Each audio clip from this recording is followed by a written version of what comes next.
Bill Gates gives $5 billion a year to development aid, making him one of the world's most generous philanthropists.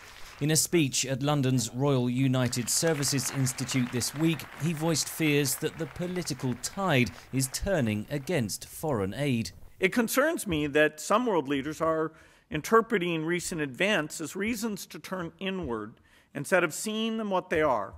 Problems that, although they're difficult and will take time, can be solved if we invest in the long-term solutions that are necessary. The United States remains by far the world's biggest donor, funding long-term programs and emergency relief across the globe, such as this $1.8 million aid package sent to Peru following floods earlier this year. But US President Donald Trump is proposing to cut the $43 billion foreign aid budget as part of efforts to reduce government debt.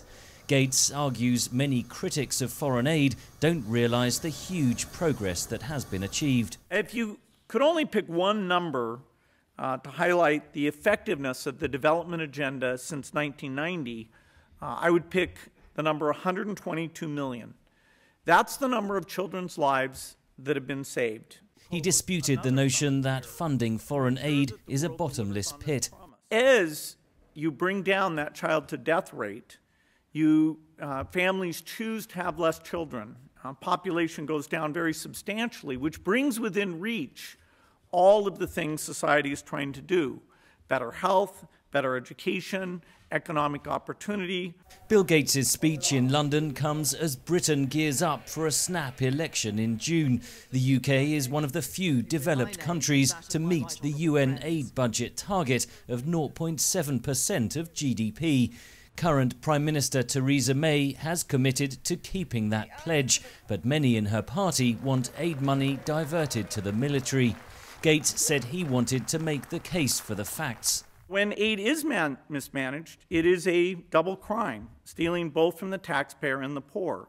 But let's be clear, the bulk of this aid is getting to its recipients and having an incredible effect. There'll always be a need to adjust. We're working in very tough countries, and so you'll never get 100% perfect effectiveness. But you can learn, and every year, the aid is better spent.